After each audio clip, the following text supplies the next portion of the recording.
Mais c'est aujourd'hui qu'on avait fixé cette rencontre à Istanbul, qu'on avait espéré à un moment devenir un sommet Zelensky-Poutine, peut-être même Zelensky-Poutine avec Trump qui vient agir en médiateur.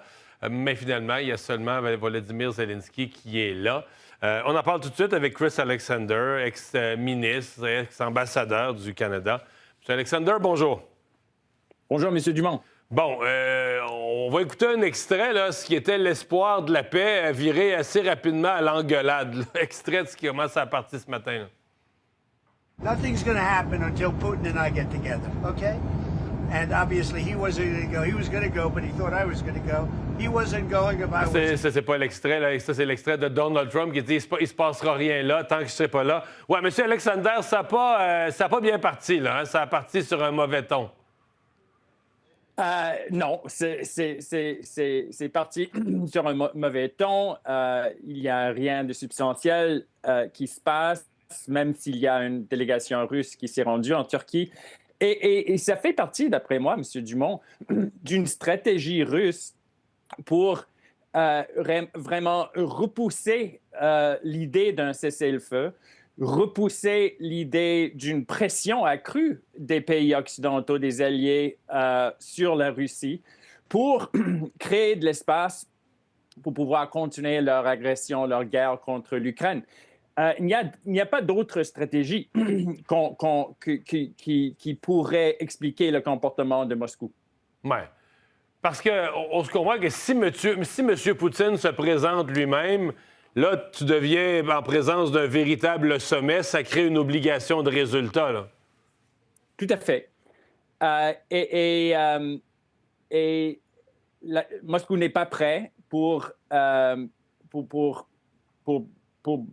mettre leurs représentants assez peu crédibles dans la situation actuelle en face à face, devant Zelensky, qui est devenu vraiment le représentant de la liberté, de la démocratie, du principe de l'autodéfense, qui jouit d'un grand appui en Ukraine, 70% maintenant, en Europe, un peu partout en Europe maintenant, et même aux États-Unis, où Trump a tendance à prendre l'autre côté, le côté de Moscou, mais il faut qu'il compose avec l'appui qu'il y a réel américain pour Zelensky et pour l'Ukraine. Mais M. Alexander, des événements comme aujourd'hui, le Poutine qui se présente pas, Poutine qui continue la guerre, Poutine qui gagne du temps, est-ce qu'il n'y a pas un point où, un, ça use la patience de M. Trump? Deux, M. Trump paraît mal aussi parce que c'est comme s'il parle, il lève le ton, puis Poutine se fout de lui, il ne s'occupe pas de lui. Donc, ça met une pression sur Donald Trump pour lever le ton là, face à la Russie. Oui, je pense que ça force Trump à repenser sa stratégie des derniers mois. On a vu même le vice-président Vance mettre la Russie un peu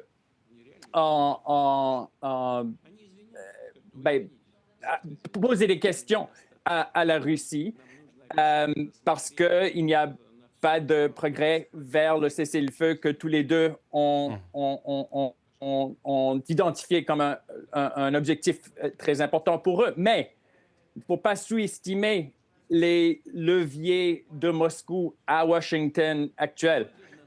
Moscou a été un partenaire pendant des décennies de Donald Trump dans l'immobilier et dans la politique.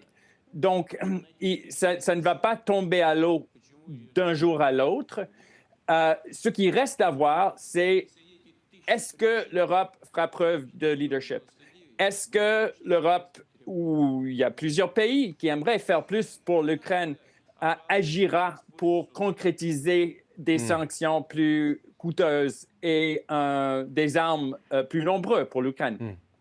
Ça fait des mois qu'on parle de la paix ou de la possibilité d'un cessez-le-feu. Vous, avec vos observations, la paix avant l'été, vous y croyez entre l'Ukraine et la Russie? Je n'y crois pas. Je pense que la Russie est en train de mobiliser son armée à un niveau encore plus élevé. Donc, il gagne du temps. Pardon? Donc, il gagne du temps. Dans votre esprit, la Russie gagne du temps pour continuer la guerre. Ils veulent continuer, monter un autre offensif contre l'Ukraine. Ils vont continuer à jouer au cache-cache avec Poutine. Il y a derrière les rideaux un conflit de pouvoir au Kremlin qui ne s'est pas résolu. Donc, mais c'est un conflit entre des ailes du pouvoir au Kremlin actuel qui, tous les deux, aimeraient continuer la guerre, mais ont des stratégies différentes pour le faire. Donc, pas une situation prometteuse pour l'Ukraine ou pour le monde entier. La seule façon d'influencer le comportement de la Russie, c'est en appuyant l'Ukraine militairement et en isolant la Russie économiquement.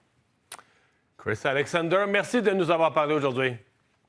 Merci à vous, M. Dumont. Au revoir.